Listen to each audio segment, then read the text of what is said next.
سورۃ قاف کی آیت نمبر 12۔ الحمد للہ وکفی وسلام علی عبادہ الذین اصطفی، خصوصاً علی سید الرسل وخاتم الانبیاء وعلی آلہ واصحابہ الاتقیاء۔ اما بعد فاعوذ باللہ من الشیطان الرجیم، بسم اللہ الرحمن الرحیم۔ كذبت قبلهم قوم نوح واصحاب الرس وثمود وعاد وفرعون واخوان لوط واصحاب الایکة وقوم تبع، كل كذب الرسل فحق وعید۔ افعینا بالخلق الاول بل هم فی لبس من خلق جدید۔ کذبت قبلهم قوم نوح، جھٹلایا ان سے پہلے حضرت نوح علیہ السلام کی قوم نے، واصحاب الرس اور کنویں والوں نے، وثمود اور قوم سمود نے، وعاد وفرعون واخوان لوط اور قوم عاد نے اور فرعون نے اور لوط علیہ السلام کی قوم نے، واصحاب الایکة اور جھنڈ والوں نے، وقوم تبع اور تبع کی قوم نے، کل کذب الرسل، ان میں سے ہر ایک نے رسولوں کی تکذیب کی، فحق وعید، پس ثابت ہو گئی میری دھمکی۔ افعینا بالخلق الاول، کیا بھلا ہم تھک گئے پہلی پیدائش سے، بل ہم فی لبس من خلق جدید، بلکہ یہ لوگ شبے میں پڑے ہوئے ہیں نئی پیدائش کے متعلق۔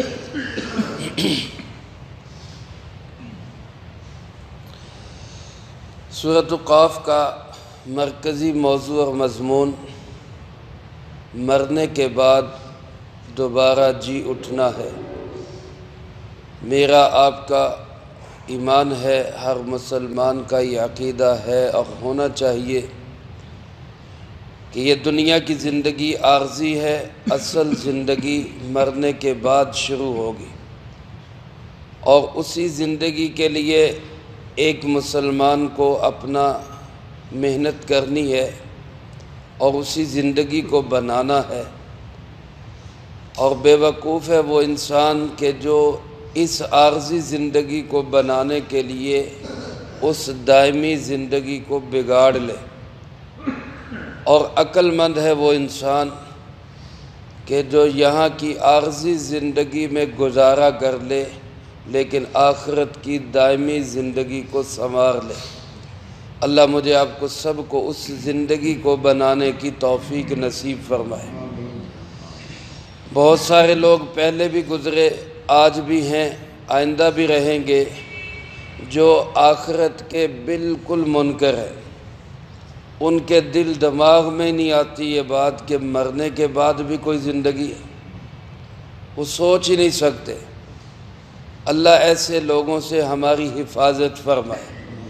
جناب محمد کریم خاتم النبیین صلی اللہ علیہ وآلہ وسلم کے ساتھ بھی مشرکین عرب کو جس عقیدے میں اور نظریے میں شدید اختلاف تھا، وہ ایک عقیدہ یہی تھا کہ آپ صلی اللہ علیہ وسلم ان کو بتاتے کہ بھائی مرنے کے بعد بھی زندگی ہے اور وہی اصل زندگی ہے، اور وہ آگے سے کہتے کہ جناب ان بوسیدہ ہڈیوں کو کون زندہ کرے گا، مرے ہوئے انسان کیسے زندہ ہو سکتے ہیں، وہ اس پہ تعجب کرتے۔ گزشتہ آیات میں اللہ رب العالمین نے مختلف دلائل کے ذریعے اس بات کو واضح کیا کہ ایسا ہوگا، اور کون کرے گا؟ اللہ رب العالمین کرے گا۔ جس اللہ نے آسمان بنائے، زمینیں بنائی، سورج چاند ستاروں کا نظام بنایا، جو مختلف پودے غلہ اناج اگا رہے، جو ایک پانی ایک زمین میں مختلف چیزیں پیدا کر رہے، اور جو بنجر اور ویران زمین پہ پانی برسا کے اس کو سرسبز و شاداب اور زندہ کر دیتا ہے، وہی اللہ مرے ہوئے انسانوں کو بھی دوبارہ زندہ کرے گا۔ اسی بات کو آگے بڑھاتے ہوئے اللہ پاک ارشاد فرماتے کہ پہلی قوموں نے بھی جھٹلایا، پہلی قوموں نے بھی تکذیب کی، اور پہلی قوموں کے حالات قرآن کریم کا ایک مستقل موضوع ہے۔ کئی جگہ پہ اللہ پاک نے ان حالات کو تفصیل کے ساتھ، کہیں اشارے کے ساتھ ان کی طرف نشاندہی کی ہے۔ یہاں بھی اللہ رب العالمین نے صرف نشاندہی کی، اشارہ کیا، نام لیے کہ انہوں نے بھی تکذیب کی تھی۔ پھر کیا حال ہوا ان کا؟ ان کو کہا جاتا ہے تذکیر بایام اللہ۔ ایک ہے تذکیر بآلاء اللہ، اللہ کی نعمتوں کو یاد دلانا، اور ایک ہے تذکیر بایام اللہ، اللہ کے دنوں کو یاد دلانا۔ یہ اللہ کے دن تھے جب ان قوموں پہ عذاب آئے تھے، اور اس میں میرے بھائیوں دو طرح کا پیغام ہے۔ ایک پیغام تو براہ راست جناب نبی پاک صلی اللہ علیہ وسلم کو اور آپ کی وساطت سے آپ کی امت میں دین کا کام کرنے والوں کو، کہ گھبرانے کی بات نہیں، پریشان ہونے کی بات نہیں، تنگ دل ہونے کی بات نہیں۔ پہلی قوموں نے بھی اللہ کے نبیوں کو جھٹلایا تھا۔ اگر آج لوگ آپ کو جھٹلا رہے ہیں تو یہ کوئی نئی بات نہیں۔ اگر آج کوئی دین کی محنت کرتا ہے، لوگ اس کی بات پہ کان نہیں دھر رہے، نہیں سن رہے، نہیں اس کا ساتھ دے رہے، تو اس میں تنگ دلی کی بات نہیں۔ تو پہلے نبیوں کے ساتھ بھی یہی ہوا ہے، کتنے لوگوں نے ان کی تکذیب کی، حالانکہ اللہ کے نبی سچے تھے، ان کا نظریہ صحیح، ان کی محنت بے لوث اور بے غرض، اور وہ انتہائی ہمدردی کے ساتھ محنت کرتے، لیکن لوگ نہیں مانتے۔ روایات میں آتے ہیں نا، کسی نبی کا ایک ہی امتی ہوگا، کسی کے 2 امتی ہوں گے، کسی کے 3 امتی ہوں گے، کسی کا ایک بھی امتی نہیں ہوگا۔ تو یہ نہیں کہا جا سکتا کہ اللہ کے نبی کی محنت میں کوئی کمی تھی، نعوذ باللہ من ذالک۔ اللہ کے نبی علیہ السلام نے 100% محنت کی، نہیں کوئی مانا تو اللہ کی مرضی، ہدایت دینا تو کس کا کام ہے؟ اللہ کا کام۔ تو اس لیے اس میں ایک تو تسلی ہے آپ صلی اللہ علیہ وسلم کو بھی، اور آج دین کی محنت کرنے والے اگر ان کا کوئی ساتھ نہیں دے رہا تو کوئی مسئلہ نہیں، اس میں کیا بات۔ خود اپنا نظریہ، عقیدہ، محنت درست ہونی چاہیے، آگے کوئی ساتھ دے نہ دے، کوئی مانے نہ مانے، کوئی تسلیم کرے، کوئی جھٹلا دے، یہ تو اللہ کے اختیار میں۔ اِنَّكَ لَا تَهْدِي مَنْ أَحْبَبْتَ وَلَكِنَّ اللَّهَ يَهْدِي مَنْ يَشَاءُ۔ اللہ نے اپنے محبوب صلی اللہ علیہ وسلم کو فرمایا، آپ جس کو چاہیں آپ ہدایت نہیں دے سکتے، ہدایت دینا کس کا کام ہے؟ اللہ۔ آپ کا کام محنت کرنا ہے، بس محنت کرتے جائیں۔ تو ایک تو یہ تسلی ہے، اور دوسری طرف یہ دھمکی بھی ہے نہ ماننے والوں کے لیے، جو نہیں مان رہے، جو جھٹلا رہے، جو تکذیب کر رہے، کہ باز آ جاؤ ورنہ جو حشر پہلی قوموں کا ہوا ہے وہی حشر تمہارا بھی ہوگا۔ یہ دھمکی بھی ہے کافروں کے لیے۔ تو اللہ پاک ارشاد فرماتے کذبت قبلہم قوم نوح، ان سے پہلے نوح علیہ السلام کی قوم نے بھی جھٹلایا۔ حضرت نوح علیہ السلام جنہوں نے 9.5 صدیاں 950 سال اپنی امت میں محنت کی، 950 سال، 9.5 صدیاں۔ آج بعض اوقات لوگ کہہ رہے ہیں یہ تبلیغ والے 70 سال ہو گئے محنت کر دی، مولوی دینی مدارس والے یہ 70 سال ہو گئے، کیا کر لیا انہوں نے؟ اللہ کے نبی نے 9.5 صدیاں محنت کی، اور نتیجہ کیا ہے؟ اللہ پاک فرماتے ما آمن معہ الا قلیل، نوح علیہ السلام کے ساتھ ایمان لانے والے بہت ہی تھوڑے لوگ تھے، بہت ہی تھوڑے لوگ۔ علماء نے لکھا ہے کہ 80 یا 82 افراد تھے سارے پوری قوم کے اندر جو ان پہ ایمان لائے، باقی سب مخالف۔ لیکن نتیجہ کیا ہوا؟ جب عذاب آیا تو بچا کون؟ یہی 80-82 لوگ، یہی اللہ کو ماننے والے، اللہ کے نبی کی ماننے والے۔ دوسرا فرمایا وَأَصْحَابُ الرَّسِّ وَثَمُودَ، رس والے اور سمود والے۔ رس عربی زبان میں کنویں کو کہتے ہیں، کنواں، لیکن ہر کنواں نہیں ہے، وہ کنواں جو کچا ہو، جس کی منڈیر نہ بنی ہوئی ہو، جس کی دیواریں نہ بنی ہوئی ہو، اس کچے کنویں کو رس کہا جاتا ہے۔ علماء نے اس قوم کے متعلق لکھا ہے، ان کا صرف نام ہی ذکر ہے قرآن کریم میں اور ان کی تفصیل نہیں آئی۔ مفسرین کرام رحمہم اللہ نے یہ لکھا ہے کہ یہ قوم سمود کے باقیات تھے۔ قوم سمود جس کا آگے نام ہے، جس کی طرف اللہ نے حضرت صالح علیہ السلام کو بھیجا۔ صالح علیہ السلام پہ 4000 کے قریب لوگ ایمان لائے، یہی عذاب سے بچے تھے۔ ان کو لے کر حضرت صالح علیہ السلام ایک شہر میں گئے، جس شہر کا نام حضرموت ہے، یمن کا شہر ہے۔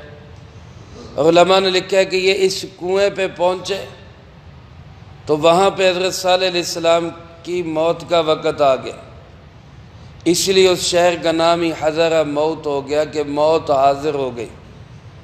صالح علیہ السلام تو دنیا سے پردہ فرما گئے، اور باقی لوگ کچھ عرصے تک تو اللہ کے دین پہ چلے، پھر رفتہ رفتہ ان میں شرک آ گیا۔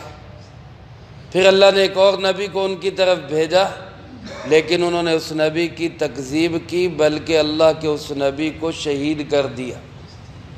پھر ان پہ عذاب آیا، اس لیے ان کو کہا گیا کنویں والے۔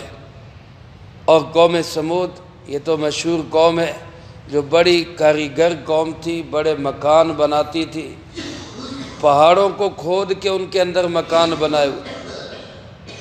دنیا کے اندر ایسا نمونہ آج تک نہیں ملا کہ پہاڑ کوئی کھود کے اس کے اندر ہی مکان بنا لی۔ اپنے تائیں انہوں نے بڑی مضبوط گویا کہ انتظامات کر لیے کہ اب اللہ کا عذاب ہمیں کچھ نہیں کہہ سکتا۔ لیکن نتیجہ کیا ہوا؟ جب اللہ کا عذاب آیا تو پوری قوم برباد ہو گئی۔ پھر فرمایا وعاد، قوم عاد جن کی طرف حضرت ہود علیہ السلام آئے، یہ ان سے پہلے گزرے، انہوں نے بھی تکذیب کی، اور بڑی قوت اور طاقت والے تھے، جسمانی قوت بہت تھی اس قوم کی۔ اللہ پاک نے خود ان کے متعلق ارشاد فرمایا لم یخلق مثلھا فی البلاد، ان جیسی قوم شہروں میں پیدا ہی نہیں کی گئی، مضبوط طاقتور۔ لیکن اللہ کا عذاب آیا تو ایسے پڑے ہوئے تھے کأنہم اعجاز نخل خاویہ، جیسے کھجوروں کے کٹے ہوئے تنے پڑے ہوتے، بڑے لمبے قداور لوگ تھے۔ فرمائے فرعون آیا، اس نے موسیٰ علیہ السلام کی تکذیب کی۔ وإخوان لوط، حضرت لوط علیہ السلام کی قوم کے لوگ آئے، انہوں نے لوط علیہ السلام کو جھٹلایا۔ وأصحاب الایکہ، ایکہ کہتے درختوں کے جھنڈ کو، جنگل کو، یہاں حضرت شعیب علیہ السلام بھیجے گئے، ان درختوں کے جھنڈ والی قوم نے بھی شعیب علیہ السلام کو جھٹلایا۔ نتیجہ کیا ہوا؟ اور فرمایا وقوم التبع، تبع یہ یمن کا قبیلہ ہے، حمیر قبیلے کے بادشاہوں کو تبع کہا جاتا ہے۔ یہ ایک تبع تھے جو نیک انسان تھے، اور بعض حضرات نے ان کو اللہ کا نبی بھی لکھا ہے، لیکن پائیدار روایات میں اس کا کوئی تذکرہ نہیں۔ بہرحال یہ ایک اچھے اور نیک انسان تھے۔ کہتے یہ یثرب تک بھی پہنچے، مدینہ منورہ جو جناب نبی پاک صلی اللہ علیہ وسلم کا شہر ہے۔ اور وہاں جو وہ مکان جس میں آپ ہجرت کے بعد ٹھہرے تھے، جو حضرت ایوب علیہ السلام کا مکان تھا، وہ مکان اسی طبہ نے بنایا تھا اور آپ صلی اللہ علیہ وسلم کے لیے ہی بنایا تھا۔ جب اس کو پتہ چلا کہ اس سرزمین میں اللہ کے آخری نبی تشریف لائیں گے، تو اس نے سالوں پہلے ایک مکان بنا کے نسل در نسل وصیت کر دی کہ اس میں آ کے آپ صلی اللہ علیہ وسلم ٹھہرے۔ مرور زمانہ سے وہ وصیت تو مٹ گئی، لیکن اللہ نے اس کے اخلاص کو قائم رکھا کہ آپ کی اونٹنی بھی وہیں جا کے رکی جہاں مکان آپ کے لیے ہی بنا ہوا تھا۔ تو بہرحال یہ طبہ، اس کی قوم جو تھی وہ بے ایمان ہو گئی، منکر ہو گئی، تو اس قوم پہ بھی عذاب آیا۔ آخر میں اللہ پاک نے ان ساری قوموں کے نام لے کے فرمایا کل کذب الرسل، ان سب نے رسولوں کی تکذیب کی، سب نے رسولوں کو جھٹلایا، سب نے اللہ کے نبیوں کو علیہم السلام کو کہا ہمیں تمہاری بات سمجھ میں نہیں آتی۔ اللہ پاک فرماتے فحق وعید، اور سب پہ میری دھمکی ثابت ہو گئی۔ میں نے جو وعید دی تھی، میں نے جو پیغام اور ڈراوا دیا تھا، وہ اس ڈراوے کے مستحق بن گئے۔ اس میں آخر میں اللہ پاک نے نتیجہ یہ نکالا کہ یہ جو اب مشرکین عرب کہہ رہے ہیں کہ اللہ دوبارہ پیدا نہیں کر سکتا، اللہ پاک سوال کرتے ہیں افعینا بالخلق الاول، کیا ہم پہلی دفعہ پیدا کر کے تھک گئے؟ پہلی دفعہ پیدا کرنے نے ہمیں تھکا دیا ہے، یا ہم کمزور ہو گئے کہ اب دوبارہ ہم پیدا نہیں کر سکتے؟ فرمایا کہ بلکہ بل ہم فی لبس من خلق جدید، بلکہ یہ لوگ ایک نئی پیدائش سے شبہ میں پڑے ہوئے، یہ شک میں پڑے ہوئے کہ جناب نئی پیدائش کیسے ہو سکتی ہے۔ اللہ پاک فرماتے جیسے یہ قومیں تباہ ہوئی جھٹلا کر، اگر تم لوگ تسلیم نہیں کرو گے تو تباہی و بربادی تمہارا مقدر بنے گی۔ میرے محترم دوستو، اللہ کی قدرت کو جس شخص نے بھی چیلنج کیا ہے، اللہ رب العالمین نے اس کو نیچا دکھا کے چھوڑا ہے۔ اس لیے قدرت خداوندی کو کبھی بھی چیلنج نہیں کرنا چاہیے۔ ایک جہاز ہے نا مشہور بحری جہاز ٹائٹینک، یہ جب بنا تو اس کے مالک اور بنانے والے سے سوال کیا گیا کہ جناب آپ نے اس میں کیا حفاظتی انتظامات کیے؟ تو اس نے کہا کہ یہ ایسا پرفیکٹ اور ایسا محفوظ جہاز ہے کہ اس کو اوپر والا یعنی اللہ بھی اس کو ڈبو نہیں سکتا۔ ایسا تکبرانہ جملہ بولا تو نتیجہ کیا ہوا کہ پہلے ہی سفر میں ڈوب گیا، پہلے ہی سفر میں، پہلی دفعہ ہی منزل پہ نہیں پہنچ سکا۔ حالانکہ ایک عام جہاز بھی اتنی جلدی وہ نہیں ڈوبتا، لیکن جب یہ تکبر والا جملہ بولا تو پہلے سفر میں ہی اللہ نے ڈبو کے رکھ دیا۔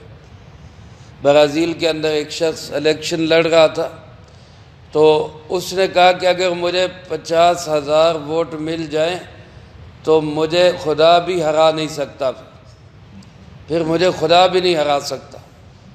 اللہ کی شان 50,000 ووٹ مل گئے، لیکن جس دن حلف اٹھانے کے لیے گیا اسی دن موت آ گئی، اسی دن مر گیا۔